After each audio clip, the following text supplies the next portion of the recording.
पश्यन्नात्मनिमायया वैरिवो भूतं यथा यस्साक्षात्कुरुते प्रबोधसमये स्वात्मानमेवाद्वयम् तस्मै श्रीगुरुमूर्तये नमः। इदं श्रीदक्षिणामूर्तये।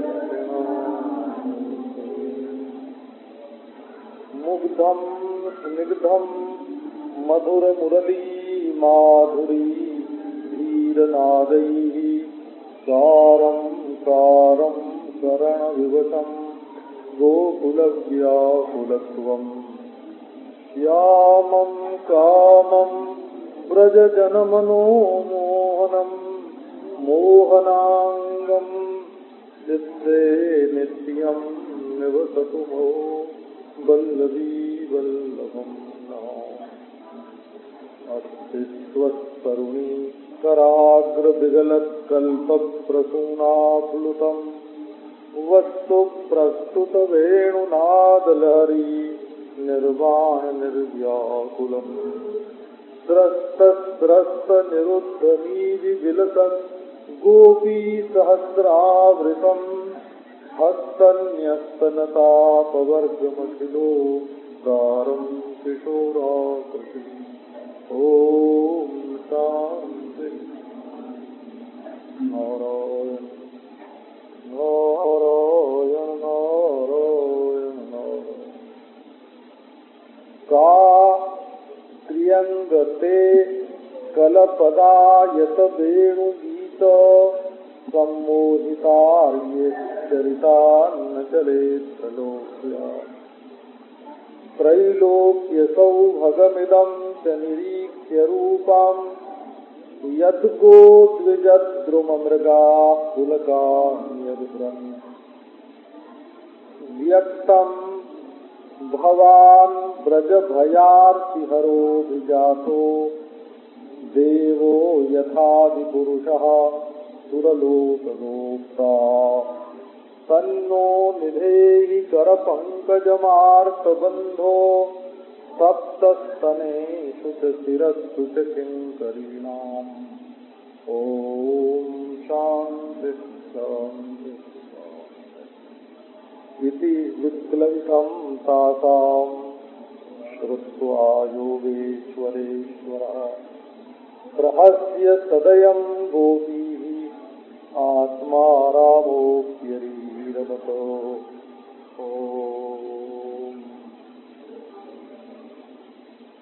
शास्त्र्यंग ते कलपदामृतवेणुगीतो सम्मोहितार्यचरितात् न चले त्रिलोक्या।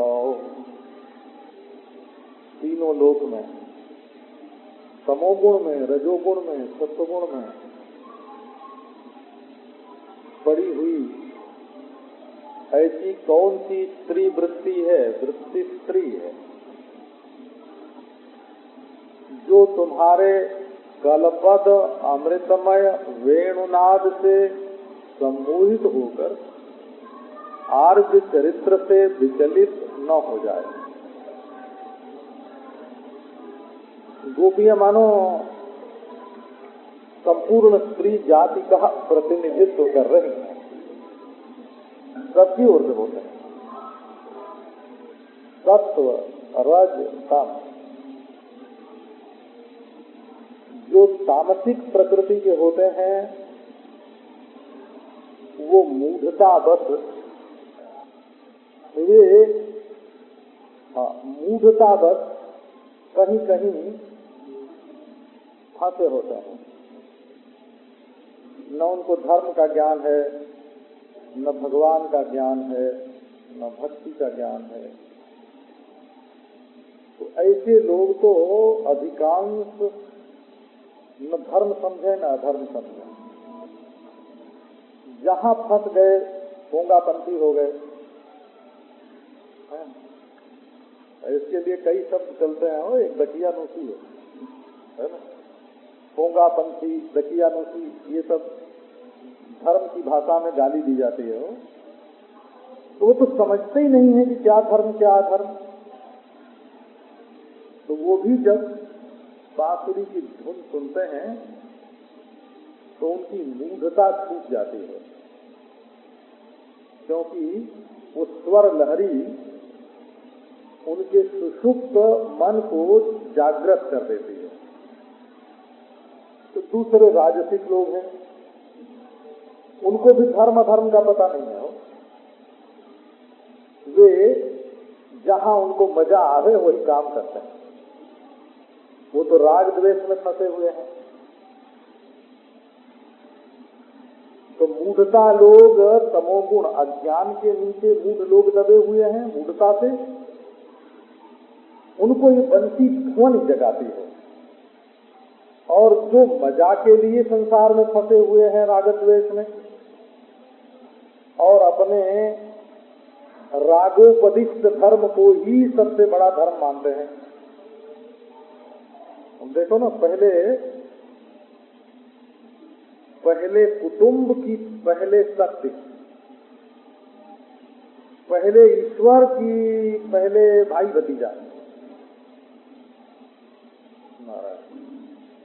तो ये जो धर्म है ना, ये राग द्वेष राग मूलक धर्म है, ये कोई सत्य मूलक धर्म थोड़ी है। तो संसार के रजोगुणी लोग जो हैं वो तो राग मूलक धर्म में ही फंसे हुए हैं, इसी में उनको मजा आता है। तो ये भगवान की बांसुरी कहती है वहां से ज्यादा मजा इधर है, आओ, है ना। तो वेणुनाद और अमृतत्व और नारायण सात्विक लोग जो हैं वो अभिमान में ही फंसे हुए हैं, हम बड़े धर्मात्मा। उनको तो महाराज, है ना, ये तारीफ है कि हम कितनी बार मिट्टी से हाथ धोते हैं, इसी में अपनी सारी प्रशंसा। इंद्रिय शुद्ध की नहीं, नारायण, है ना, मन शुद्ध की नहीं, भगवान का भजन होता कि नहीं, इस पर दृष्टि नहीं है। कपड़ा हम सूती पहनते हैं कि रेशमी, नारायण। तो ये धर्माभिमान जो है ये भी भगवान से विमुख करने वाला है। इसको भगवान का कलपद, अमृत और वेणुनाद, त्रिलोक्याम। तामस को ध्वनि वेणुध्वनि, राजस को अमृत और सात्विक को कलपद, नारायण।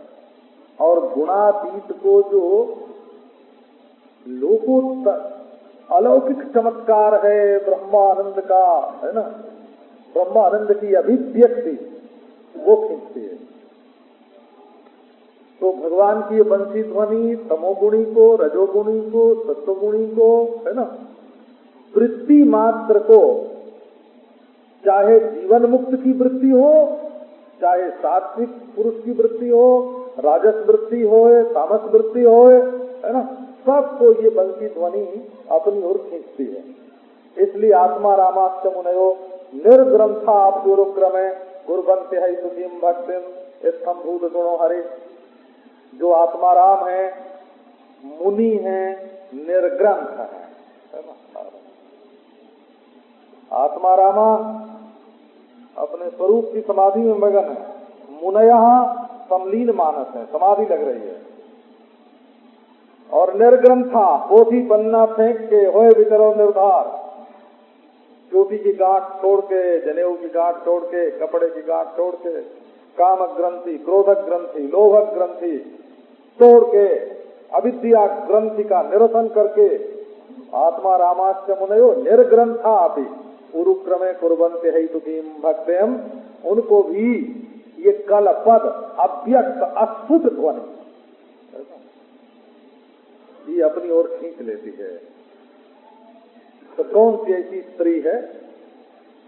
ये स्त्री शब्द का वैसे अर्थ है संस्कृत भाषा में, है ना, गर्भाधान की शक्ति, सामर्थ्य जिसमें होवे उसको संस्कृत भाषा में स्त्री बोलते हैं। त्यायति गर्भः अस्याम इति स्त्री। त्यायति नारायण। तो त्यायति विषयः अस्याम इति स्त्री वृत्ति। विषय रूप बालक को जो अपने पेट में हमेशा रखे, जैसे स्त्री अपने पेट में गर्भ को, बच्चे को रखती है, वैसे वृत्ति जो विषय, ये घट है, ये पट है, ये मठ है, ये है ना,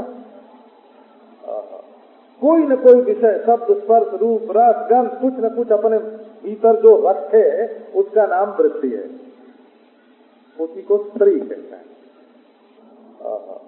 कोई न कोई विषय, शब्द स्पर्श रूप रस गंध, कुछ न कुछ अपने भीतर जो रखे उसका नाम वृत्ति है, उसी को स्त्री कहते हैं। और आज ये श्याम सुंदर की बांसुरी भला किसको मोहित नहीं कर सकती। आर्य चरितात न चले त्रिलोक्याम। एक कहती, अरे वो मूढ़ो तमोगुणियों कहाँ फंसे हो, है ना, उठो जागो। कहो रजो गुणियों, क्या राग करते हो दुनिया में, कोई राग करने योग्य है। कहो सत्व गुणियों, काहे का अभिमान है तुमको, है ना। अरे वो जीवन मुक्तो, जब तुमने अपना मन छोड़ ही दिया है तो उसको आने दो ना हमारी ओर, निर्बंध रोकते काहे को, क्यों निषेध करते हो। जब तुम्हारे लिए विधि नहीं है तो तुम निषेध के चक्कर में क्यों पड़े हो, हैं? आने दो। कात्रिंग, तो प्यारे मनमोहन श्याम सुंदर मुरली मनोहर, तुम्हारी बंसी ध्वनि ने किसी को तो नहीं छोड़ा। कात्र्यंगते कलपदायत वेणुगीतो सम्मोहितार्य चरितात न चले त्रिलोक्याम। और केवल बंसी ध्वनि नहीं, ये बंसी ध्वनि तो गुरु मंत्र है ना, ये तो गुरु दीक्षा है, ब्रह्म विद्या है बांसुरी। बांसुरी ब्रह्म विद्या है और उसमें जो ध्वनि है वो तत्वमस्यादि महावाक्य के समान है बोला। ध्वनि है महावाक्य कलपद, और बांसुरी है ब्रह्म विद्या, और गुरु है स्वयं श्री कृष्ण। कृष्णम वंदे जगत गुरु, ये उनकी ध्वनि है। तो बोले केवल ध्वनि नहीं, ये तुम्हारा रूप भी तो सर्व संहारक है। भगवान का रूप जो है ना वो विचित्र है।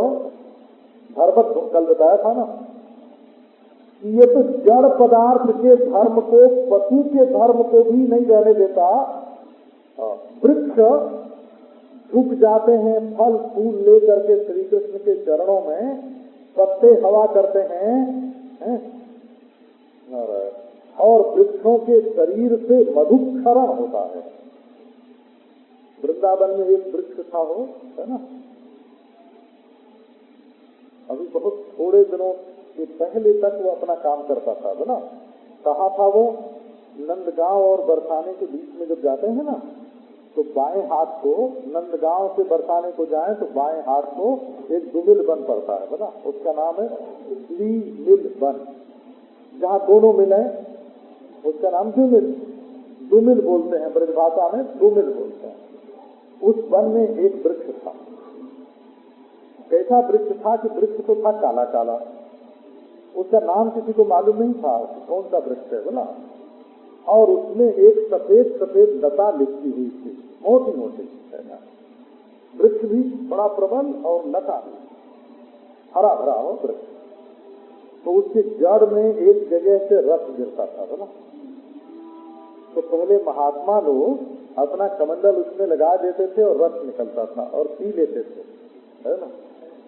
तो जब तक महात्मा लोग पीते रहे तब तक तो वो रस देता रहा, है ना। अभी वो वृक्ष है बोला। जब लोगों ने घेर लिया उसको, है ना, और वो चढ़ाओ पैसा और लाओ दक्षिणा और करो आरती, है ना, हमारी भेंट निकालो। जब पंडो पुजारियों ने घेर लिया ना उसको, तब उसने वो मधुदान करना बंद कर दिया। तो ये मधु खरा बंसी ध्वनि सुन के वृक्षों से मधुक्षरण होता था। गाय के थन से दूध गिरने लगता था, बछड़े की आंख से आंसू गिरने लगते थे, मोर नाचने लगते, विचित्र। बोले ये क्या? तो देखो हम लोग कोई शास्त्र पुराण नहीं जानते हैं, कोई दर्शन शास्त्र का अनुसंधान नहीं करते। श्री कृष्ण के प्रेम में प्रमाण की प्रवृत्ति नहीं है वो। हाँ, ये तो प्रमाण ध्वंसी है ना। त्रैलोक्य सौभगमिदं च निरीक्ष्य रूपम जद्गो द्विजद्रुम मृगाः पुलकान्य विपुरन। वेणु ध्वनि सुनकर इंद्रियां मोहित हो गई, कान आदि। नारायण। और अमृत पान करके प्राण तृप्त हो गए, और कलपद सुन करके अंतःकरण तन्मय हो गया, और अव्यक्त ने जीव को परमात्मा से एक कर दिया। चार चीजें बंसी ध्वनि में, चार चीजें। एक तो अस्तुतता, एक कलपद, एक अमृत और एक ध्वनि। तो वेणु ध्वनि ने इंद्रियों को वश में किया, अमृत ने प्राणों को तृप्त कर दिया, और कलपद ने अपने अर्थ से अंतःकरण को भगवान में लगा दिया, और अव्यक्त ने जीव और ईश्वर को सटा दिया। गोपी और श्री कृष्ण एक में मिल गए, और भगवान का ये रूप केवल प्रमाण में ही नहीं। प्रमाण क्या है? सारे प्रमाण इसलिए हैं, आप जानते हैं, धर्म किसके लिए? श्रीमद् भागवत में तो इसका बड़ा विचार है ना।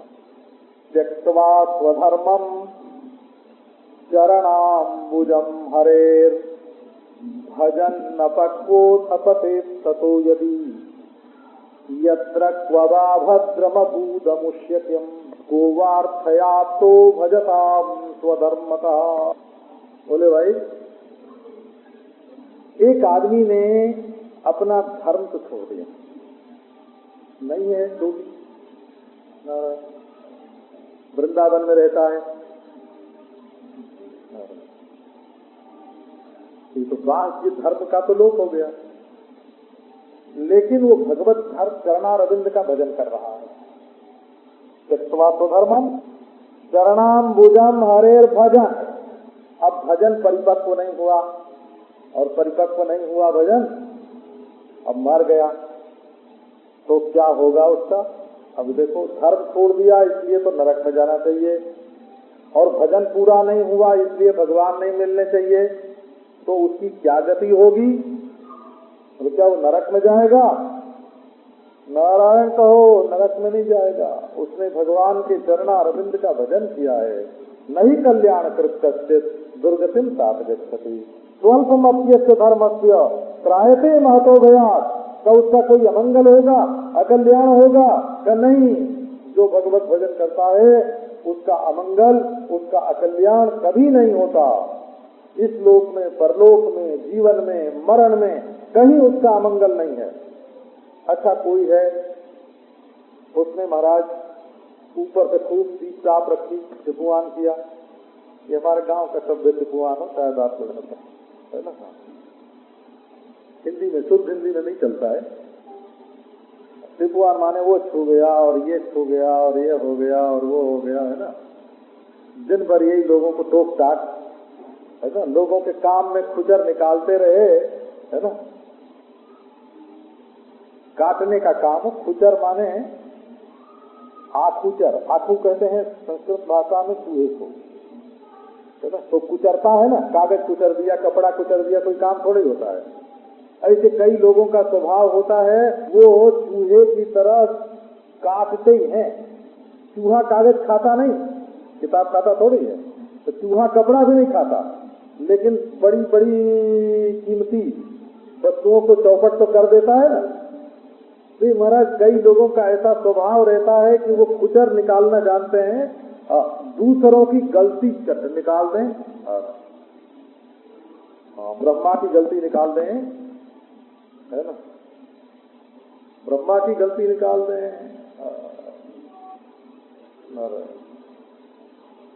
तो ये बात जो है ना, बहुत विलक्षण है। अब समझो एक आदमी है, वो भक्ति तो करता है, लेकिन बाह्य आचार विचार पर ज्यादा उसकी आस्था नहीं है, तो क्या उसका अमंगल हो जाएगा? समझे नहीं? बहुत आचार विचार किया और भगवान की भक्ति नहीं की तो क्या पाया? अगर मालिक तुमसे खुश नहीं हुआ, अगर मालिक तुमसे खुश नहीं हुआ तो तुमने दिन भर पांव पीट के, है ना, पांव पीट के सिर पटक के किया क्या? अगर तुम्हारे एक कर्म से, तुम्हारे धर्म से मालिक खुश नहीं हुआ, तो ये जितना धर्म कर्म है वो सब परमेश्वर की प्रसन्नता के लिए है, क्योंकि परमेश्वर की प्रसन्नता के बिना धर्म कर्म अपना फल देने में समर्थ नहीं है। ये वेदांत का सिद्धांत है। फलमतः उपपत्ते है, कर्म जड़ है, वो अपना फल नहीं दे सकता।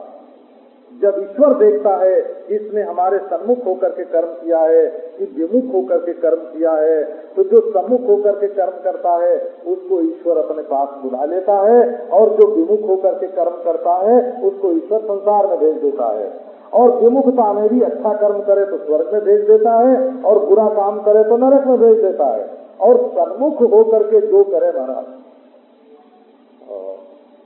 सन्मुख होकर जो करे उससे ईश्वर प्रसन्न होता है। उसको दिखाने के लिए करता है ना। भगवान के सामने चाहे नाचे, चाहे गावे, चाहे तान तोड़े, जैसे मौज वैसे रहे, पर भगवान के सामने रहे।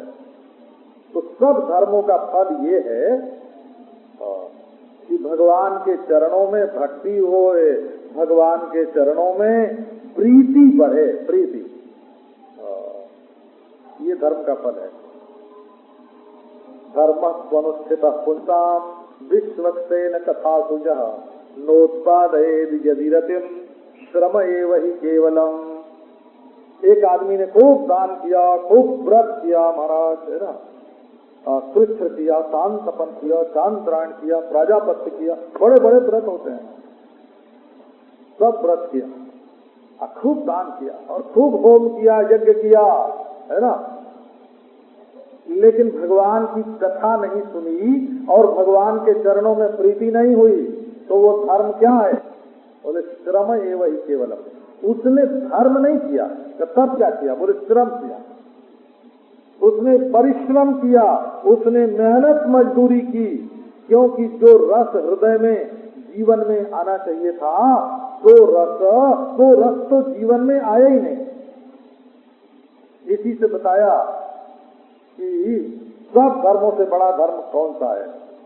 श्रीमद् भागवत में ये बताया कि सब धर्मों से बड़ा धर्म यही है। कौन सा? तो भक्ति योगो भगवती तन्नाम ग्रहणादि। एतावान एव लोकेस्मिन् पुंसाम धर्म परः स्मृतः।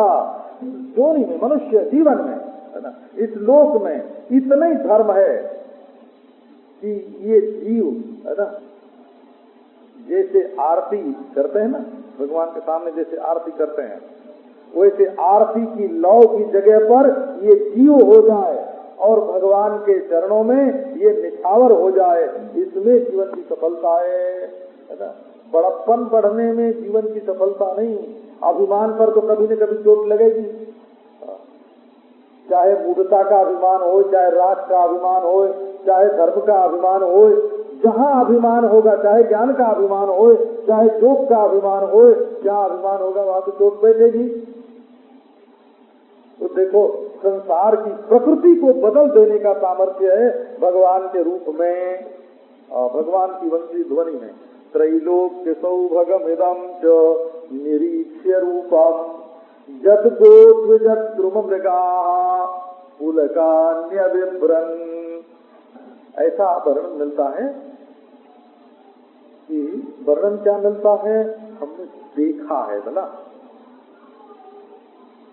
जो लोग भगवान का ध्यान करते हैं ना, और ठीक ठीक ध्यान लग जाता है, उनका शरीर बदल जाता है। वो शास्त्र में तो लिखा ही है, जाति परिवृत्ति ही प्रकृत्या पूरा। जब शरीर की प्रकृति भर जाएगी, हमने ध्यान करते करते करते पुरुष को स्त्री सरीखा होते देखा है ना। हमने ध्यान करते करते बुढ़े को जवान होते देखा है ना। भीतर का जो मन है ना, मन, वो जब सूक्ष्म शरीर बदल गया और वो रसीला हो गया, वो आनंद से, ज्ञान से, सत्ता से तृप्त हो गया, वो श्री कृष्ण की बंसी ध्वनि और उनके रूप सौंदर्य, उनकी माधुरी से परिपूर्ण हो गया। सूक्ष्म शरीर जब तृप्त हो गया, तब स्थूल शरीर तृप्त हो जाए, इसमें आश्चर्य क्या है? ये स्थूल शरीर बदलता कैसे है? तो स्थूल शरीर बदलने की प्रक्रिया यही है। गाय बदल जाए, पेड़ बदल जाए, चिड़िया बदल जाए, हरिणी पशु बदल जाए, प्रमेय के धर्म में जो परिवर्तन कर सकता है नारायण, है ना, वो प्रमाण में यदि परिवर्तन कर दे तो आश्चर्य ही क्या है। तो आओ, गोपियों ने कहा कि न हम लक्ष्मी को दोष लगाते हैं बाबा, न तो दुनिया में किसी सती सावित्री को दोष लगाते हैं, परंतु हमने तुम्हारी बंसी ध्वनि सुनी है। कभी सती सावित्री ने भी तुम्हारी बंसी ध्वनि सुनी थी? और जिनकी बड़ी महिमा है सृष्टि में, उनमें से किसी ने तुम्हारी बंसी ध्वनि सुनी थी क्या? तो दोष तो है सारा तुम्हारी बंसी ध्वनि का, है ना। तुमने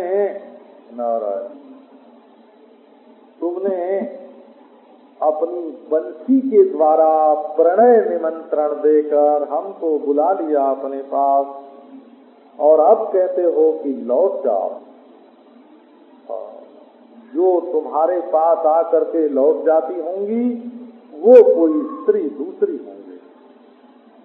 ये गोपी है, गोपी ये लौटना नहीं जानती है। अब इसका नतीजा क्या होगा मालूम है? गोपियों के अंदर दई में आ गया शरणागति का भाव।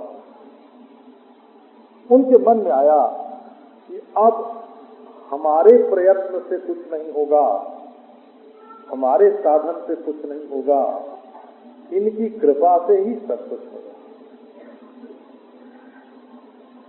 अब मर्यादा नहीं, पुष्टि चाहिए, पुष्टि। मर्यादा तो इन्होंने तोड़ दी। दो ही तो मार्ग है, एक मर्यादा और एक पुष्टि। श्री रामानुज संप्रदाय में बोलते हैं एक क्रियायोग और एक प्रपत्ति।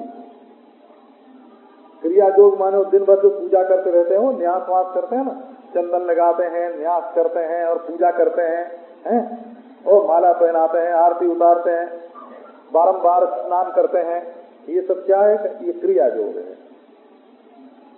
मूर्ति में भी न्यास कर रहे हैं, अपने शरीर में भी न्यास कर रहे हैं, सबसे अलग मर्यादा है। इसको क्रियायोग बोलते हैं। रामानुज संप्रदाय में, श्री वैष्णव संप्रदाय में, विशिष्टाद्वैत में इसको बोलते हैं क्रियायोग। क्रियायोग और भगवान मिलते हैं कब? शरणागति में, प्रपत्ति, ये दो शब्द हैं। और चैतन्य महाप्रभु के यहाँ बोलते हैं साधन भक्ति और प्रेम लक्षणा, वैधि भक्ति और प्रेम लक्षणा भक्ति हो। चैतन्य महाप्रभु प्रेम लक्षणा। श्री वल्लभ संप्रदाय में बोलते हैं मर्यादा और पुष्टि, बोला। तो बोले कि हम मर्यादा में तो तुम्हारी ओर चल रही थी, लेकिन बांसुरी बजा के तुमने मर्यादा का तो भंग कर दिया। अब पुष्टि देना तुम्हारे हाथ में है ना। लड़ाई झगड़े से तो कोई काम बनने वाला नहीं है, लेकिन तुम्हारे अवतार का प्रयोजन ही व्यर्थ जाता है यदि तुम हमको स्वीकार नहीं करते। व्यक्तम भवान ब्रज भयार्ति हरो विजातो देवो यथा विपुरुषः सुरलोक गोप्ता तन्नो निधेहि कर पंकजमार्त बंधो तत्तनेषु च चिरस्तु च किंकरीणाम। ये प्रेम जो है ना, ये आकार को छोड़ देता है। वो एक प्रेम का ऐसा निरूपण आता है वो कहते हैं प्रेम का एक समुद्र है ये राधा और कृष्ण, उसमें दो तरंग हैं, दो लहर है ना। प्रेम ही राधा को राधा बनाता है और कृष्ण को कृष्ण बनाता है, और फिर दोनों को ला के मिलाता है। फिर कृष्ण सांवरेपन को छोड़ के गोरे हो जाते हैं राधा, और राधा अपने गोरेपन को छोड़ करके सांवरी हो जाती हैं कृष्ण। और फिर कृष्ण जब राधा से मिलने के लिए चलते हैं तो मिलन के वेग में देखो मिलन नहीं होता। कृष्ण के मन में जब मिलन का वेग उदय होता है तब वो राधा हो जाते हैं, और राधा के हृदय में जब मिलन का वेग हो जाता है तब वो कृष्ण हो जाते हैं। ओ नारायण, ये दोनों कौन हैं? राधा कृष्ण दोनों का कोई मालिक है? बोले हाँ है। कौन का? प्रेम है ना। सबके मालिक हैं राधा कृष्ण, और राधा कृष्ण का मालिक है प्रेम। वो राधा कृष्ण को की सृष्टि करता है, उनको नया नया रूप देता है, उनको पुष्ट करता है, उनको अपने अंदर मिला लेता है। वो अपने आप को भूल कर प्रेम रूप हो जाते हैं। प्रेम है अखंड सच्चिदानंद, है ना, रस रस घन आनंद घन, और उसमें दो आकृति हैं, एक राधा और एक कृष्ण, और उसमें भी नियत आकृति नहीं है, राधा कृष्ण और कृष्ण राधा। नयादि नयंत विलास करें दो, लाल प्रिया में भई न चिनारी, सदा एक रस एक अखंडित, आदि अनादि अनूप, कोटि कलप बीतत नहीं जानत, विहरत जुगल स्वरूप। ये अनादि दंपति हैं, हो अनादि जुगल, अनादि दंपति अनादि जुगल, पर उपादान दोनों का एक है। और कभी स्त्री आकृति पुम आकृति हो जाती है, और कभी जो पुरुष आकृति है वो स्त्री आकृति हो जाती है। उपादान दोनों का एक, मसाला एक, प्रेम ही प्रेम, प्रेम ही प्रेम, प्रेम ही प्रेम। तो इसमें अहम नहीं होता। ये प्रेम जो है ना, अहम कठोर है, प्रेम कोमल है और अहम कठोर है ना। ज्ञान जो है ना वो तो कठोपनिषद है, बता रहा है, वो तो कठोर है, और प्रेम जो है ये तो कोमल है, वो ये कमलोपनिषद है ना। प्रेम कमलोपनिषद है और ज्ञान कठोपनिषद है। तो ये जो अहम है ना, वही कठोर है। इसी से ब्रह्म में आकृति विवर्त है। ब्रह्म कठोर नहीं है, वो ब्रह्म कठोर नहीं है, अहम कठोर है। ये नहीं छूटता, ये पकड़ के बैठता है, मैं। तो व्यक्तम भवान ब्रज भयार्ति हरो विजातो,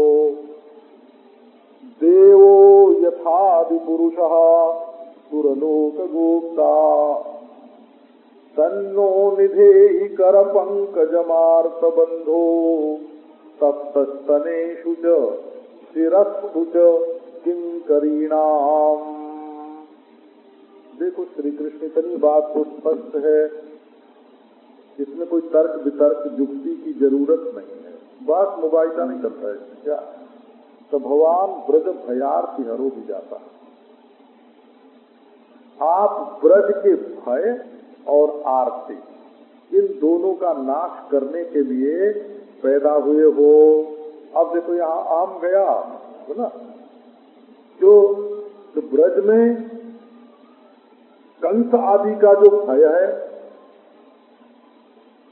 और वर्षा आदि से जो पीड़ा है, आरती है, दोनों को तुमने मिटा दिया।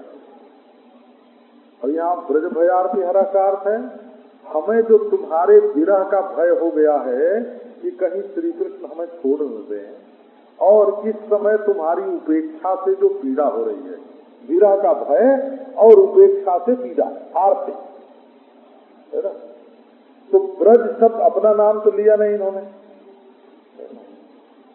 ये तो जैसे ये सब लोगों की राय है, बोलते हैं ना, राय अपनी होती है और बोलते हैं सब लोग। आप लोग तो नेताओं का भाषण कभी सुनते होंगे ना, वो कहते हैं आप लोगों की यह मांग है, आप लोगों की ये आवाज है, मैं अपनी बात थोड़ी कह रहा हूँ, है ना, ये तो आपकी मांग बोल रहा हूँ मैं। तो गोपियां कहती हैं ब्रज जनार्ति हरो जाता, ब्रज भयार्ति हरो जाता। ब्रज में जब जब भय आया तब तब तुमने वो भय दूर किया कि नहीं, और जब जब कोई आरती आई, पीड़ा आई, उस पीड़ा को तुमने दूर किया कि नहीं। तो ब्रज का भय और ब्रज की आरती तो है ना, इंद्र की वर्षा से आरती आ गई, पीड़ा हुई ब्रजवासियों को, और कंस आदि का भय आ गया। लेकिन वो तो अपने लिए बोल रहे हैं, इस समय जो तुम उपेक्षा कर रहे हो, इस समय हमारे प्राण पीड़ित हो रहे हैं, और आगे कहीं छोड़ दोगे बाबा, इसका भय हो रहा है ना। तो ये है, एक तो तुम्हारी बड़ी बदनामी हो रही, क्योंकि सारा ब्रज जानता है कि तुम ब्रजवासियों के भय और आरती को मिटाने के लिए आए हो, और तुम हमारी उपेक्षा कर दोगे या हमको विरह दे दोगे तो हम सब मर जाएंगे, और मर जाएंगे तो कल सवेरे क्या होगा जानते हो। हमारे भाई बंधु, माँ बाप, सास ससुर, रिश्तेदार, नातेदार सब इकट्ठे होके हमारे विरह में छाती पीटेंगे और कहेंगे कि जो कृष्ण भय और आरती मिटाने के लिए आया था, उसने सारे ब्रज को भय और आरती में डाल दिया है। तो तुम यदि हमारी पुष्टि नहीं करोगे, हम जो लालसा अभिलाषा लेके आए हैं उसको पूरी नहीं करोगे, तो तुम्हारी तो अपकीर्ति होगी और ब्रज का सत्यानाश हो जाएगा। अभी जाता। अच्छा, दूसरे बोले अरे गोपियों ठहरो, हम तुमको उपदेश करते हैं, जरा शांत चित्त से दिमाग ठीक करके हमारा उपदेश तो सुनो। तो आप जानते हो कि दूसरे के घर में आग लगे तो सब लोग उपदेश करने को पहुंच जाते हैं। तो तुम्हारी दाढ़ी में आग लगे और हमारी दाढ़ी में आग लगे तो पहले किसकी बुझाओगे? अपनी तो बुझाओगे ना बाबा। तो परोपदेशे पांडित्य, गोपियों ने कहा कि लेकिन तुम्हारा उदाहरण बिल्कुल इसके विपरीत है। क्या? देवो यथादि पुरुषः सुरलोक गोप्ता। जब दैत्य बढ़ते हैं और देवताओं का ह्रास होता है, देवता लोग जब पीड़ित होते हैं तब आपकी शरण में आते हैं। आप वही हैं, बोला। अब हमें मर्यादा नहीं, पुष्टि चाहिए। आप वही हैं। तो आपके पास जब देवता आए, इंद्र आए कि हमारा स्वर्ग छिन गया, वरुण आए कि हमारा जलाधिपत्य छिन गया, अग्नि आए बोले हमारा अग्नि लोक छिन गया, वायु आए हमारा वायु लोक छिन गया, हम तो सब गुलाम हो गए दैत्यों के, हिरण्याक्ष के, हिरण्यकशिपु के, बलि के, विरोचन के, हम तो गुलाम हो गए, तुम हमारी रक्षा करो। तो आपको उस समय क्या चाहिए था?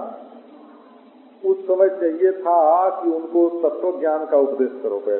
बैठो बैठो देवता, जा करे ये स्वर्ग मिथ्या है और अग्नि लोक मिथ्या है और वरुण लोक मिथ्या है, ये सब के सब अधिष्ठान में कल्पित हैं, और तुम तो हमारे नित्य शुद्ध बुद्ध मुक्त आत्मा हो।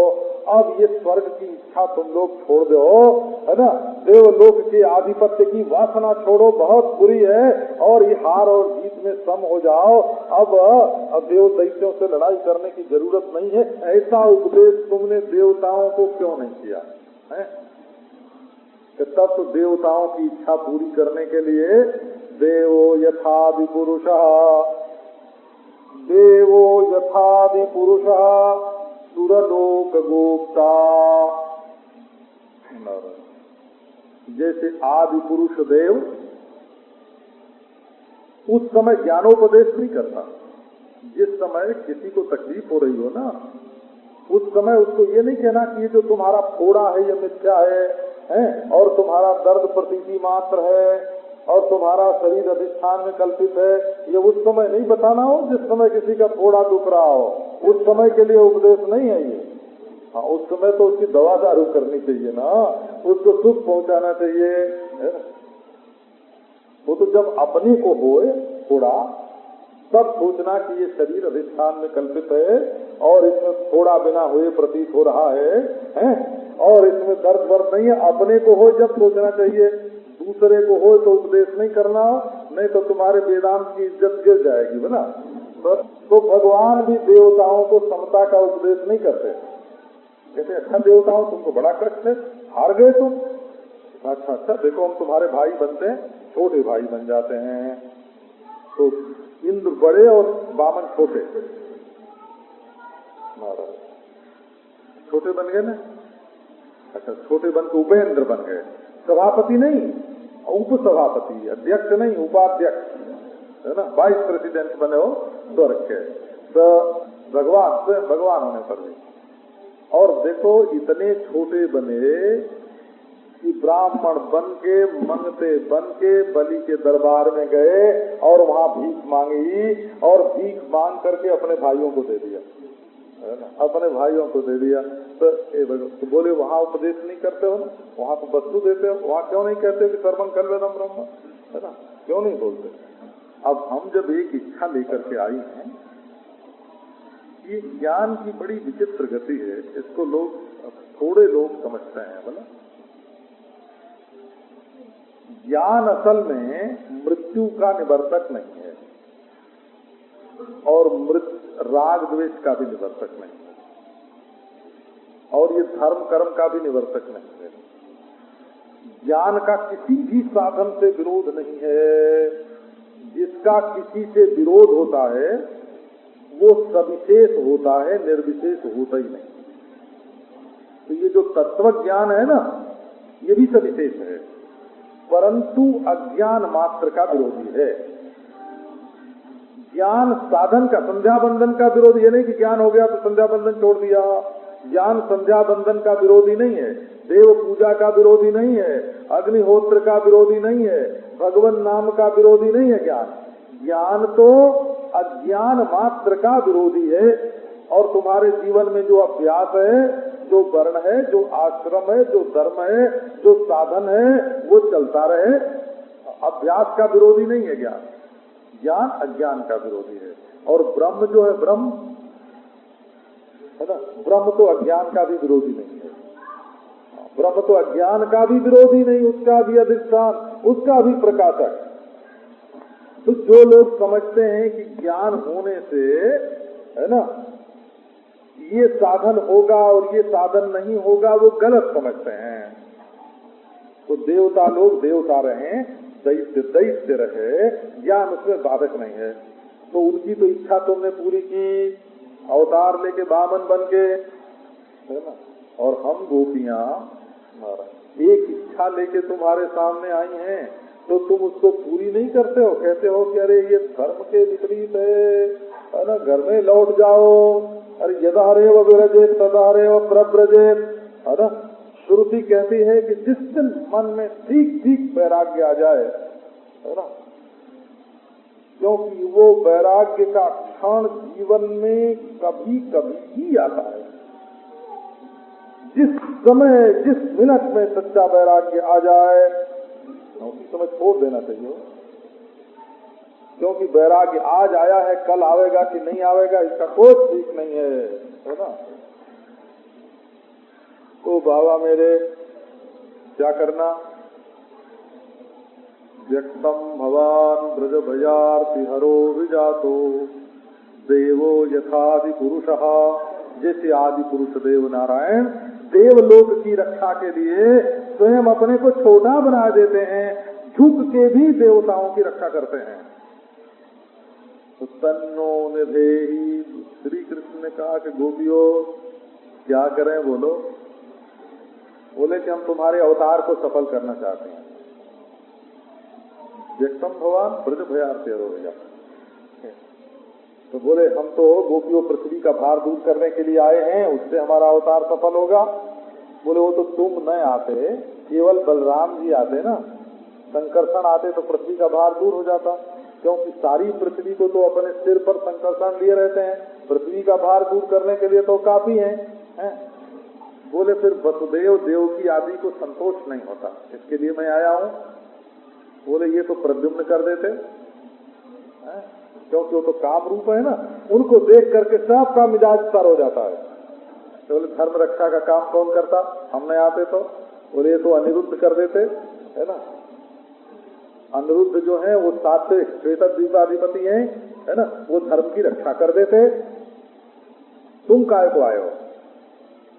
बोले गोपियों से तुम ही बताओ कि हम किस लिए आए हैं। तो बोले देखो धर्म रक्षा के लिए तो अनिरुद्ध काफी हैं, और देवकी वसुदेव को खुश करने के लिए प्रद्युम्न काफी हैं, और पृथ्वी का भार दूर करने के लिए संकर्षण काफी हैं। तो तुम तो आए हो केवल हम लोगों के लिए। यदि कैशोरम सफली करोति भगवान, है ना, कैशोरम सफली करोति कलयन कुंजे विहारम हरे। भगवान का किसी किशोरावस्था, है ना, बोले तुम तो हम लोगों के लिए आए हो। यदि हम लोगों को तुम मार डालोगे अपने विरह में और उपेक्षा से और दुखी कर डालोगे, तो तुम्हारे अवतार का प्रयोजन ही पूरा नहीं होगा। तुम तो भगवत भक्ति प्रकट करने के लिए आए ना, भगवत प्रेम, है ना। तो जब लोग सुनेंगे कि जो कृष्ण से प्रेम करे तो मर जाते, यही ना मर्यादा स्थापित होगी कि गोपियों ने सब कुछ छोड़ के, अर्थ धर्म काम मोक्ष सब छोड़ के श्री कृष्ण से प्रेम किया, और अंत में बिचारी उपेक्षित हो के तड़फड़ा के उनके चरणों में, है ना, बिना पानी के मछली की तरह, है ना। एक बार की बात है, हम गए थे तो जबलपुर जिले में एक गांव है, वो जबलपुर जिला है कि दूसरा जिला है वो तो याद नहीं है, पर वो है उधर ही मध्य प्रदेश के। तो एक महीना रहा वहाँ। जब चलने वाला हुआ ना तो गांव के लोग इकट्ठे हुए, तो बोले कि स्वामी जी आप चले जाओगे तो हमारी तो वही गति होगी जैसे बैल के शरीर में से निकाल के कोई मरे ढोर के शरीर में से कोई किलनी निकाल के फेंक दे, है ना। एक कीड़ा होता है वो बैल के शरीर में लगा रहता है, तो जब वो बैल के शरीर से अलग होता है ना तो मर जाता है ना, मर जाता है। तो गांव के लोगों ने ये उपमा दे के समझाया, है ना, ये उपमा दे के हम महाराज आदिवासी लोग वहाँ रहते हैं, जंगल के लोग, अब उनको आपकी, है ना, कोई अवतरी सी अज्ञात ऐसी उपमा तो बेचारे दे ही नहीं सकते। हाँ, सुमित्रानंदन पंत तो बोलते हैं अवतरी सी अज्ञात, तो ऐसी उपमा तो उन बेचारों को मालूम नहीं। उन्होंने तो कहा ढोर की चिलनी, है ना, जैसे बैल से वो कीड़ा अलग हो तो मर जाए, वैसे आपके चले जाने के बाद तो हम लोग विवश के मर जाएंगे। तो बात क्या हुई, गोपी अगर कृष्ण से नहीं मिले तो गोपी तो मर जाएगी, और तब श्री कृष्ण आए भक्ति की स्थापना करने, प्रेम की स्थापना करने, तो यही मर्यादा स्थापित होगी ना कि कृष्ण से प्रेम करके गोपियां तड़पड़ा के मर गई, तो कोई प्रेम करेगा दुनिया में, कोई भक्ति का मार्ग चलेगा, भक्ति के मार्ग का लोप हो जाएगा यदि तुम पुष्टि नहीं करोगे। ये तो जैसे सूखते हुए बिरवा को, है ना, कोमल पौधे को जैसे सिंचाई की जरूरत होती, इसी का नाम पुष्टि है। वो सूखते हुए पौधे को सींचना, इसका नाम पुष्टि है। सींचते हुए पौधे में खाद डाल देना, इसका नाम पुष्टि है ना। साधन रहित निस्साधन जो जीव है ना, उस जीव को साधन का फल दे देना, इसका नाम पुष्टि है। तो भगवान बोले कि अच्छा गोपी और तुम बोलो हम करें क्या, है ना। तन्नो निदेहि कर पंकजमार्त बंधो सप्तस्तनेषु च शिरस्सु किंकरीणाम।